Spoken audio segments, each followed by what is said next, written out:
La crisis en España alcanzó ya a la monarquía. ¿Hasta dónde podrá cambiar el resultado de la elección presidencial el voto de los indecisos? Quédese con nosotros.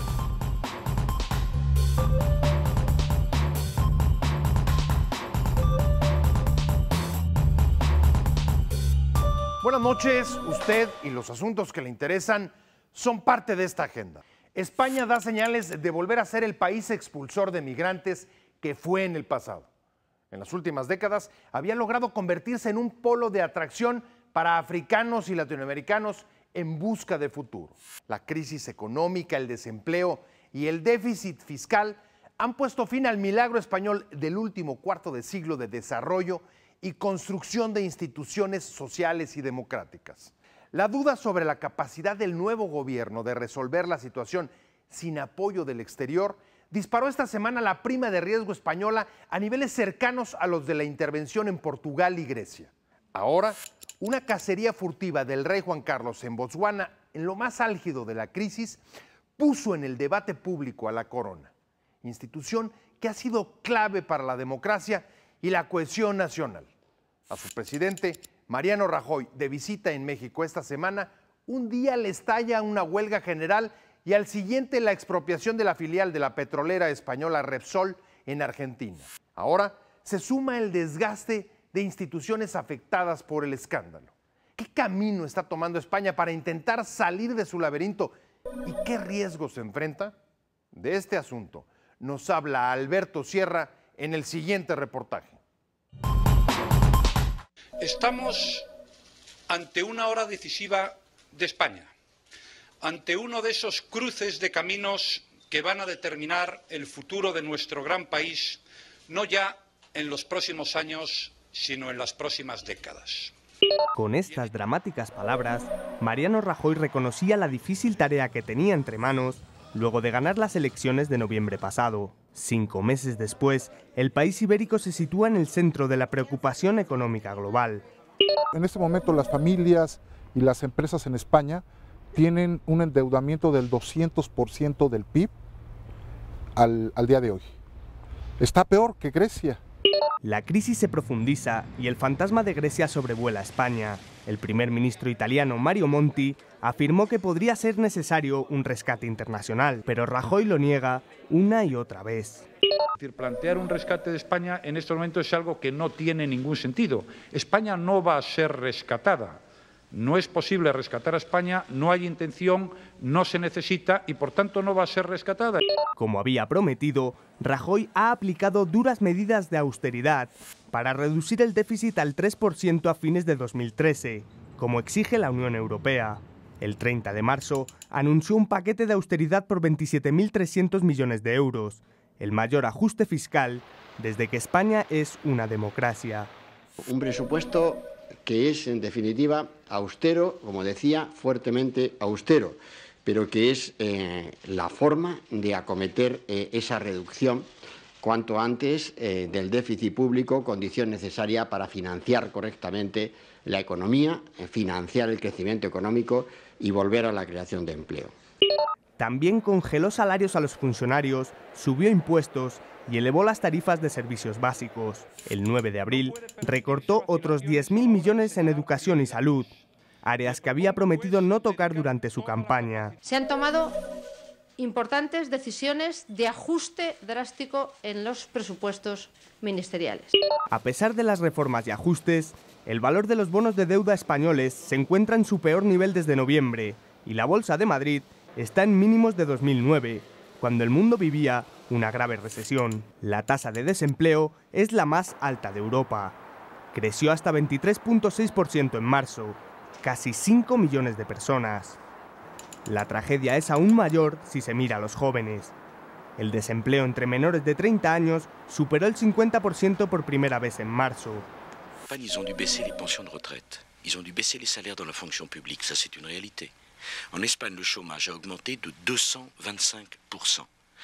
Rajoy afronta la desconfianza de sus vecinos europeos y de los mercados, pero también un descontento social creciente.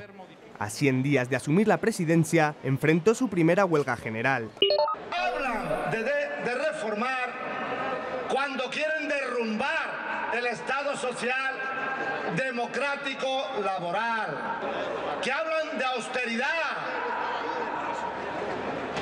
cuando con sus políticas nos están abocando a la calamidad. Era la respuesta de sindicatos y trabajadores a su reforma laboral aprobada en febrero, con la que busca disminuir el desempleo y aumentar la competitividad, pero que reduce notablemente las indemnizaciones por despido. Entre otras cosas, por ejemplo, se abarata el despido y no fomenta empleo, y supuestamente es una reforma que pretende generar empleo, pero de esa forma no se genera ningún tipo de empleo. Desde que fue aprobada la reforma, el número de desempleados ha crecido en más de 151.000 personas. A las puertas de las oficinas de empleo, las filas son cada vez más largas. Pues yo vine en los tiempos que digamos de bonanza, en el año 2000, 2002. Pues trabajé hasta el 1 de enero de este año. Después de 10 años trabajando, pues ya no, mi jefe pues ya no tuvo posibilidades de seguirme teniendo. Por el momento, el ajuste fiscal no ha logrado enderezar la situación económica, financiera y social.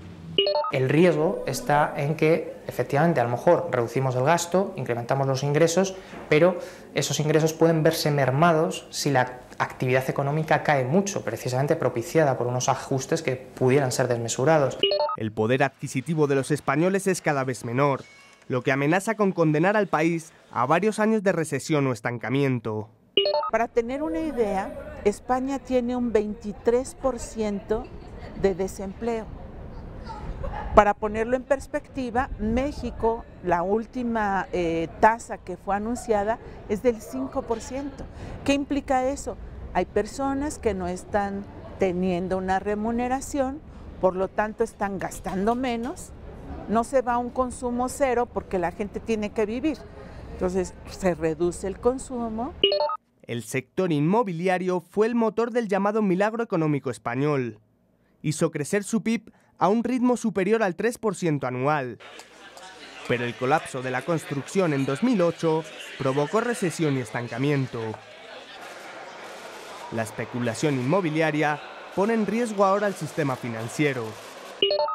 Se viene muy fuerte el problema financiero en España. Las amortizaciones en este momento no se pueden cumplir con los recursos que está generando la economía española, con los recursos que tienen las familias y los bancos. Además, al gobierno de Rajoy le acaba de estallar un inédito problema institucional y otro diplomático. Por un lado, el escándalo protagonizado por el rey Juan Carlos tras su polémico viaje secreto a África para cazar elefantes. Demuestra la falta de sensibilidad de una corona que ante una situación de crisis económica se va a cazar elefantes cuando hay un problema con Argentina. Algunos medios y políticos pidieron una reforma constitucional para acelerar la sucesión en la corona y aumentar la transparencia en la Casa Real. Toda la vida del rey es una historia de cacerías y de doble vida, ¿no? Lo que pasa es que en una democracia tiene que haber control político y durante estos años ni el Partido Popular ni el Partido Socialista han querido que haya un control político.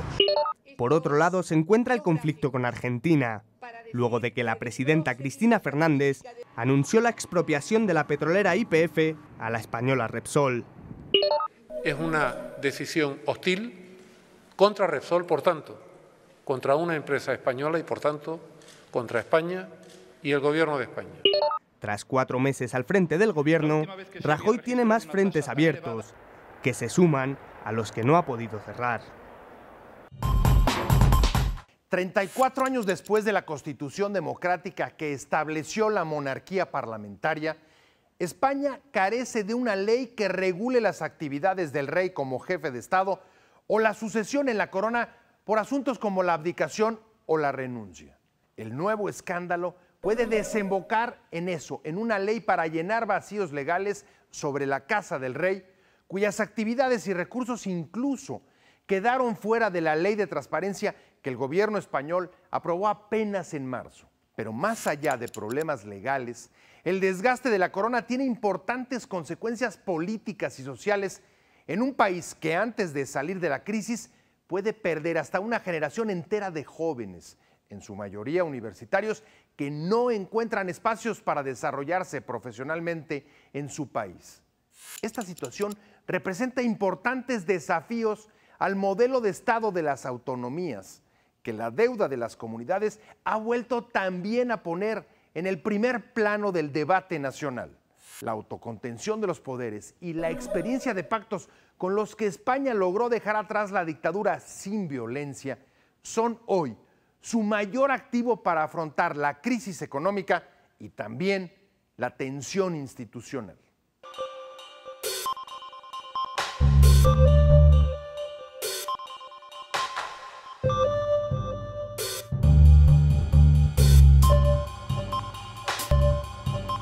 España está en la mira internacional por la crisis económica y ahora por los escándalos en torno a la monarquía, a la Casa del Rey.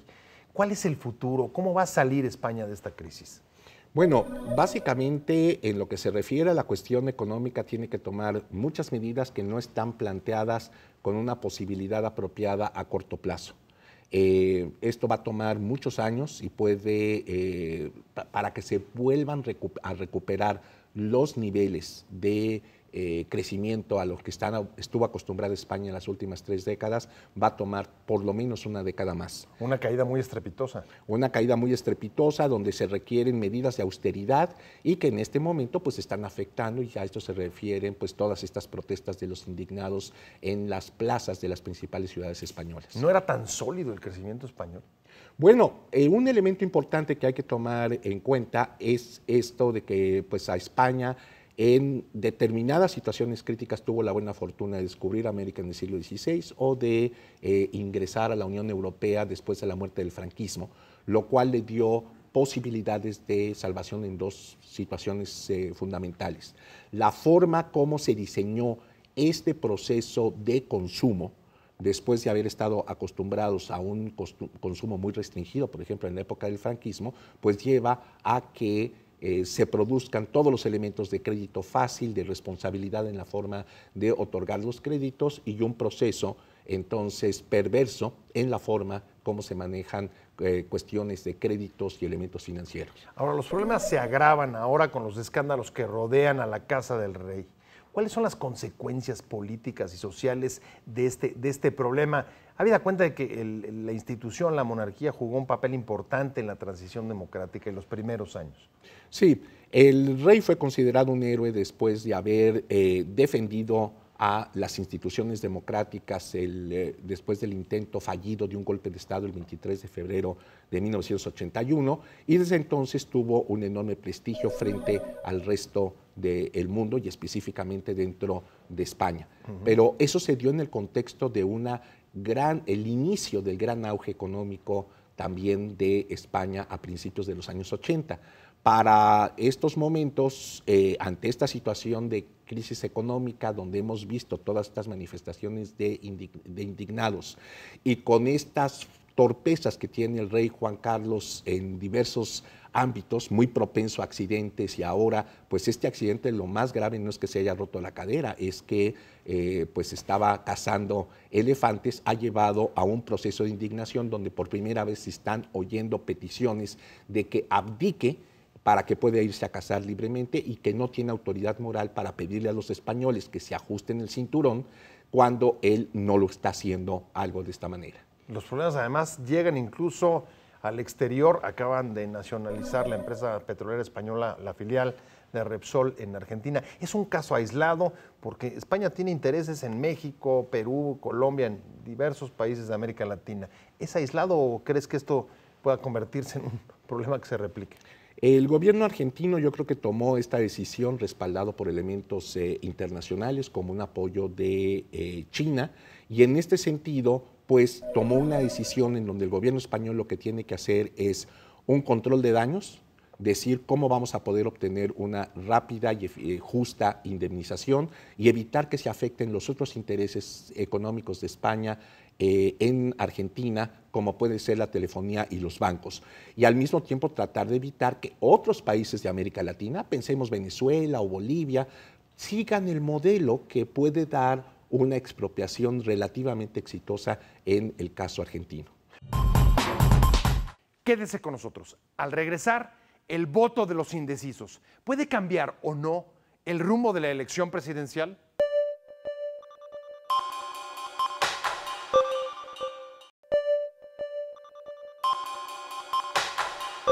Los estrategas de las campañas presidenciales van por el mismo público objetivo, los indecisos. Sus cálculos les indican que esta franja de votantes decidirá la elección del próximo 1 de julio.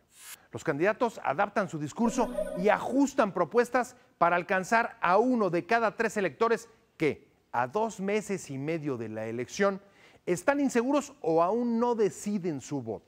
Las preferencias y los indecisos se estabilizaron al arrancar la campaña, aunque en todas las encuestas ocupan un alto porcentaje de la población, incluso mayor que en elecciones anteriores. Se trata de grupos muy diversos, jóvenes que no se identifican con ninguna propuesta, votantes urbanos decepcionados, sin preferencia clara o que ocultan su decisión a los sondeos. Son el público más buscado, pero también el perfil menos definido. Los debates presidenciales pueden ser decisivos para ellos. Pero ¿quiénes son? Y en verdad, ¿de ellos depende el resultado de la elección? Judith Hernández nos habla de los votantes indecisos en el siguiente reportaje. Ningún candidato a la presidencia de México los convence. No hay a quién irle, entonces todavía no me decido a quién. A otros simplemente no les interesa la política. Pues la verdad, he visto a varios, pero como que no me inspira ninguno confianza como para poder votar. Aún no han decidido si votarán y por quién. Pues mira, ahorita estoy viendo tantas propuestas que nos hacen los candidatos a la presidencia, que pues realmente pues hay que pensarle muy bien, ¿no? Y decidir bien esta situación. La mayoría de los votantes indecisos para las elecciones del próximo 1 de julio son jóvenes y sobre todo mujeres de clase media y baja. Mirando un poco la cultura política de los mexicanos y sobre todo de las juventudes mexicanas, hemos encontrado que el perfil de indecisos está más ligado a la mujer. La mujer es más crítica de lo que sucede con respecto a la democracia en ámbitos más cotidianos, por ejemplo, la familia. En algunos casos es la falta de información o la apatía la que impide que se decidan. En otros es justamente porque están bien informados que se vuelven más críticos al momento de elegir a quién otorgarán su voto. Aunado a esto, han aparecido en páginas de internet y redes sociales diversas invitaciones para anular el voto. En este caso, su servidora, como la vocera de ellos no nos representa, llamamos a la nulidad. Es decir, invitamos a toda la gente que no se siente representada con los partidos políticos a ir y anular su voto. En el abstencionismo, el voto nulo o en blanco también se explica, en parte, por esta indecisión. El voto nulo y el voto en blanco son manifestaciones de una cultura política que rechaza en cierto momento a los partidos políticos. Hay una buena parte de los electores indecisos que acuden a votar y nulifican el voto. Y hay otro segmento también que no acude a votar, se abstiene para deslegitimar la elección. Sin embargo, el voto de los indecisos es clave. De acuerdo con un estudio del Instituto de Investigaciones Jurídicas de la UNAM, en las elecciones presidenciales del año 2000, las encuestas llegaron a mostrar entre 15 y 20% de indecisos. El estudio detalla que este porcentaje pudo haber incidido en el resultado final, pues en enero de ese año las encuestas reflejaban una ventaja de 10 puntos del candidato del PRI, Francisco Labastida, sobre el abanderado de la Alianza por el Cambio, Vicente Fox. En mayo y junio mostraban un empate técnico, aunque con ligera ventaja para el revolucionario institucional. Finalmente, el 2 de julio, los votos favorecieron al aspirante panista. En 2006, la historia fue similar. Las últimas encuestas realizadas antes de las elecciones mostraban un porcentaje de entre 17 y 12% de indecisos. En su libro La decisión electoral, el catedrático del ITAM, Alejandro Moreno, asegura que los 3.3 millones de mexicanos que decidieron su voto el 2 de julio fueron clave en el resultado, pues este número es 14 veces mayor que los 243.934 votos que otorgaron la victoria al candidato del PAN, Felipe Calderón, sobre el de la coalición PRD-PT Convergencia, Andrés Manuel López Obrador. En los últimos 12 años hemos tenido mayor número de indecisos. Cada proceso electoral va generando mayor número de indecisos. Esta vez son aún más. Pues la verdad ahorita en la actualidad no sabría por quién irme. Realmente no me han convencido las propuestas. Actualmente existen casi 29 millones de mexicanos que no han decidido por quién votar. Las encuestas más recientes, llevadas a cabo en marzo, muestran que en promedio 21% de los ciudadanos no han decidido su voto, aunque el rango varía desde el 18% que reporta Consulta Mitofsky hasta el 33% de Milenio. Ganar estos sufragios no será fácil. Algunos especialistas consideran que en lo que resta de las campañas, los candidatos deberán plantear propuestas más concretas. Yo creo que ya habría de trascender el estimular o, en su caso, atacar la imagen de los candidatos hacia el planteamiento de verdaderas propuestas claras y que vayan acompañadas de los instrumentos para poder realizarlas. Además, tendrían que explicar claramente a la ciudadanía los posibles efectos de la implementación de sus propuestas, pero sobre todo dejar de lado las descalificaciones, pues no abonan en nada a la democracia. El orden de las preferencias electorales hacia los 4 candidatos presidenciales no ha variado desde que concluyó la precampaña en febrero pasado. Sobre todo, la distancia entre el puntero en las encuestas, el segundo y el tercer lugar. Los indecisos también se mantuvieron estables tras la veda electoral y luego del receso de las vacaciones, pero ahora son los más buscados, aunque su perfil no sea claro. Para unos son votos anti-PRI, que identifican a este partido con corrupción y vuelta al pasado. Otros creen que son sufragios anti-PAN, por decepción con el cambio, y también anti-PRD, por asociar esta fuerza con inestabilidad y problemas a raíz del conflicto postelectoral del 2006. En suma, todos tratan de explotar el rechazo del elector hacia el contrincante, en especial del que encabeza las encuestas, así como tratar de moverse hacia el centro político para poder así sumar más indecisos.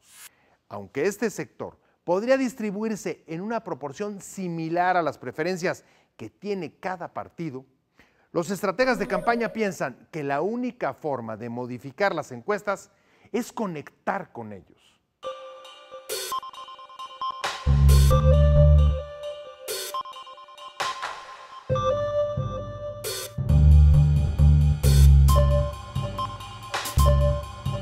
Los indecisos son el público más buscado, pero parecen una caja negra donde no sabemos exactamente qué hay dentro.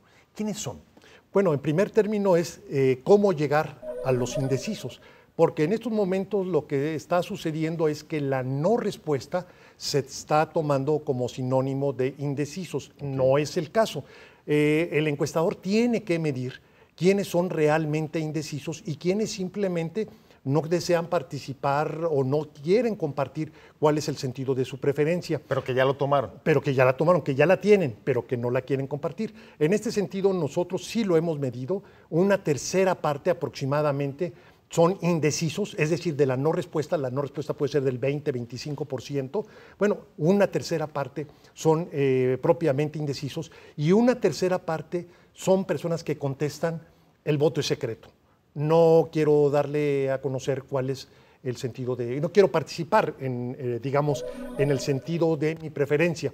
Y eso, bueno, hay que tenerlo presente porque pues es una información que uno la debe tomar con reserva y decir, bueno, indecisos no son todos, cuando menos una tercera parte está diciendo que no quiere participar, posiblemente sí tenga preferencia. También hay el caso donde 17% dicen, ¿verdad?, no iré a votar. O sea, del 100% de la no respuesta, 17% dicen, no, yo no voy a ir a votar. Entonces, abstencionistas directamente. Abstencionistas, ¿no? Y en este sentido, bueno, es una caja negra, como bien lo señalas, y en todo caso hay que preguntarnos si esa no respuesta de gente que no quiere participar, que tiene una intención, ¿cuál es su intención? Nosotros lo hemos preguntado, la mayoría de ellos es un voto opositor respecto a quien gobierna. ¿Y cómo crees que, independientemente de la diferencia entre los que no contestan y los que no han decidido su voto, puedan afectar o cambiar el rumbo de los resultados de la elección? Bueno, mira, actualmente hay una gran diferencia entre el primero y el segundo lugar. Si esta diferencia se mantiene, realmente hace poco probable que haya un vuelco, que se dé un resultado, que haya sorpresas, por decirlo, al menos entre quién es ganador y quién no es ganador o una ganadora.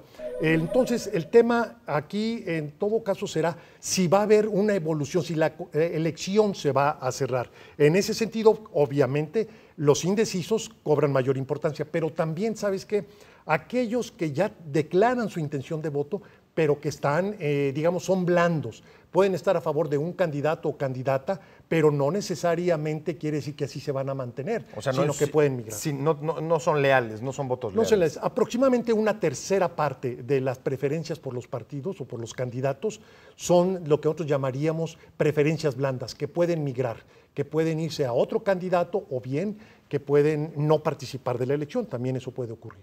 ¿Y hasta dónde, digamos, los indecisos se reparten en una proporción similar al voto o a las preferencias que tiene cada partido? ¿O hasta dónde sí una situación como que se cierre la campaña puede modificar la inclinación?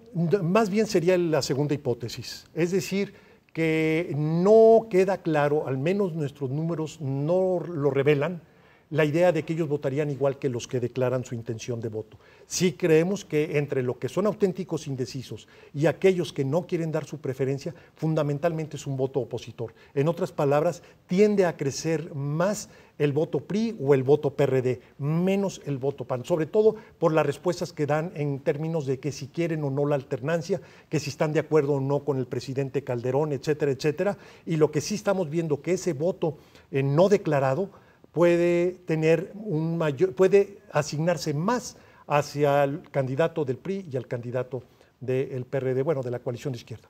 Finalmente, el voto oculto, que es de lo que estamos hablando, ¿qué impacto crees que vaya a tener al final, el día de los comicios? Bueno, como decía, lo importante es saber cuál va a ser el estado de las preferencias ya muy próximo a la elección. Aquí hay un tema que es la preferencia del tercer lugar. El tercer lugar puede sufrir ya cercano a la elección, si sus electores así lo identifican, que va en el tercer lugar, que migren hacia la competencia auténtica, es decir, a cualquiera de los dos contendientes que están en primero y segundo lugar, siempre y cuando haya una competencia relativamente cercana entre el primero y el segundo lugar. Gracias por habernos acompañado en Agenda a Fondo. Recuerde que puede escribirnos a la dirección de correo y Twitter que aparecen en la pantalla. Lo esperamos la próxima semana con reportajes y entrevistas sobre las situaciones que impactan su calidad de vida, la realidad que todos los días enfrentamos.